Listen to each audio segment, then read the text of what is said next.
वो खाली दवाई न दे, दवाई सरे न कीगी कि वो हद पर कीगी नूर अखलाकियात वरसरा गवांड के टोल नफ्सियात इलाज शी, लेकिन रूहानी सुकून द पारा और रूहानी इलाज दे मसलन ज़ता सुला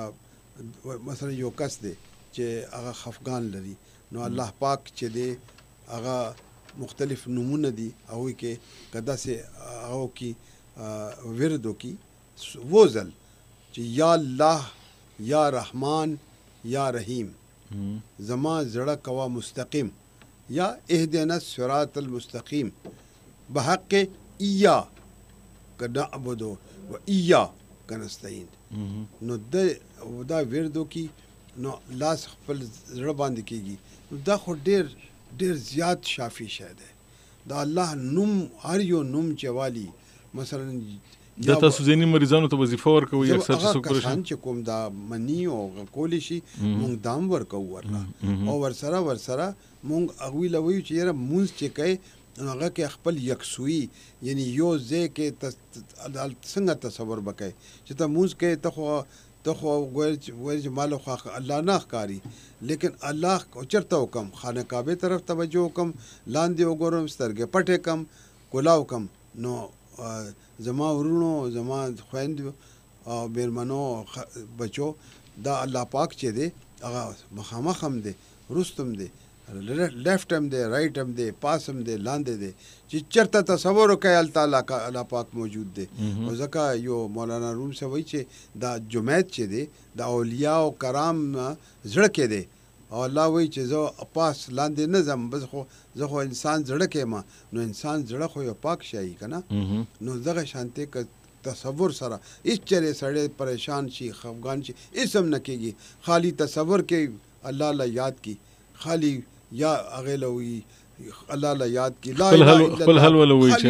الا الله وی چې الله تیه یا دا وی چې لا معبود الا الله یا بغیر د استا چا عبادت نشم کوله یا کنابدو یا کنستین نو هغه زړه په ډیر زیات سکون ملاويږي نه صرف دا مونږ هغه مریضانو کتلې دي چې کوم سخت بیماران دي شاټونه لګي لیونی شوی وو هغه چې کوم وخت علاج شو ټیک شو نو هغه لا چې کوم مونږ د طرف لا اورل نو هغه کسان بهتر شوی دي یو بل خبره کوم چې الحمد شریف سورۃ فاتحه کیا بات ہے سورۃ فاتحه وہ زل سورۃ فاتحه ہوئے اول و آخر درود شریف درې ځل یو ځل یا و ځل هر کله چې ویلی شي او بیا هغه باندې وپوکئ دلته زړه باندې کېدی دا خو په لاس پوکې ورکړه په زړه کېدی بالکل زړه کېدی الحمد شریف ہوئے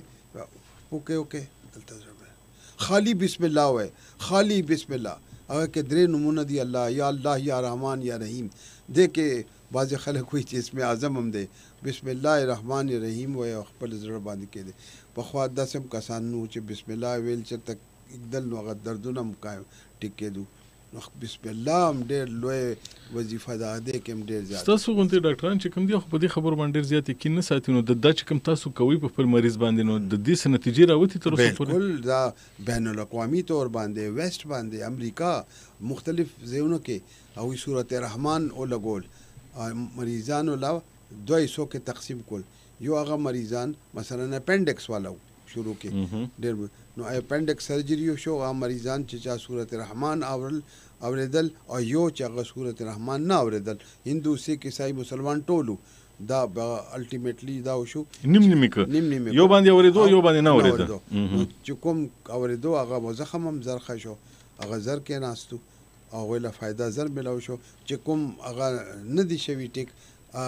چا نه اوریدو هغه زیات ټایم اغشتو دا خو بین الاقوامي نو دا خلک هم کې چې کوم مسلمانان نه دي هغه دا طریقې علاج کوي هغوی موږ نه زیات دی باندې بلیو کوي اسلامیک تصوف باندې او وی اف علاج باندې او خو ډېر